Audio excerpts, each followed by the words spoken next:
Okay, I gave myself 3 minutes on this because I don't know how emotionally charged it's going to get, but buckle up. So this whole Dianne Feinstein thing, right? 89 years old, 32 years in power, won't give up her seat because she's too fucking old to want to give up her power. She's afraid if she loses that power, she's just going to go ahead and die because she has nothing else to live for.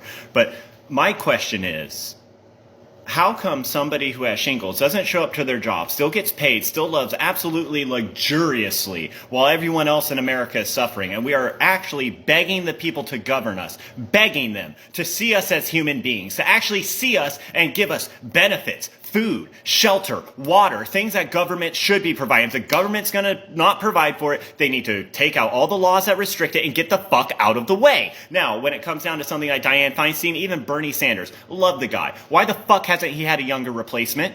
Why the fuck is he still in power?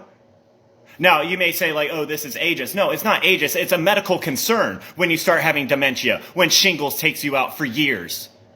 This is still going. And yes, now it hasn't been years in the infinity, but if she's 89 years old right now, has shingles, survives, still has to recover, by the time she gets back, we're looking at 90. We're looking at 90. If she ends up passing, we're still fucked. We're still down a seat. We're still in an absolute vacuum of power, all because we sit here as Americans, right? We sit here, we look at each other, we're like, oh, we're going to vote, right? We're going to vote, right? Yeah. And then once we do vote, what happens?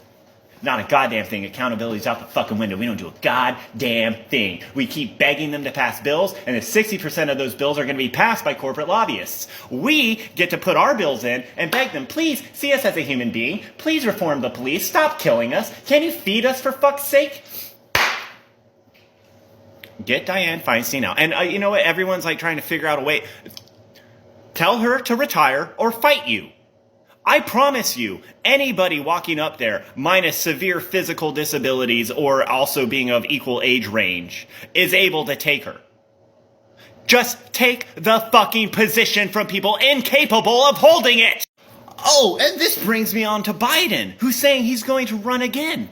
After he lied about the Willow Project and all of the oil expansions, he's lied about the military and their budget, he's lied about pretty much everything that he's fucking opened his mouth on. He just tells us what we want to hear and then turns around and does nothing. And again, there's no accountability. And he's going to run again. Now, we have a two-party system. You can get Ron DeSantis or Joe Biden, both too incompetent to hold the position that they are asking to hold. And if you think about it. If you wanted to have someone be the commander-in-chief, so commanding you in the military, ask yourself who would you want that to be, and then vote on that.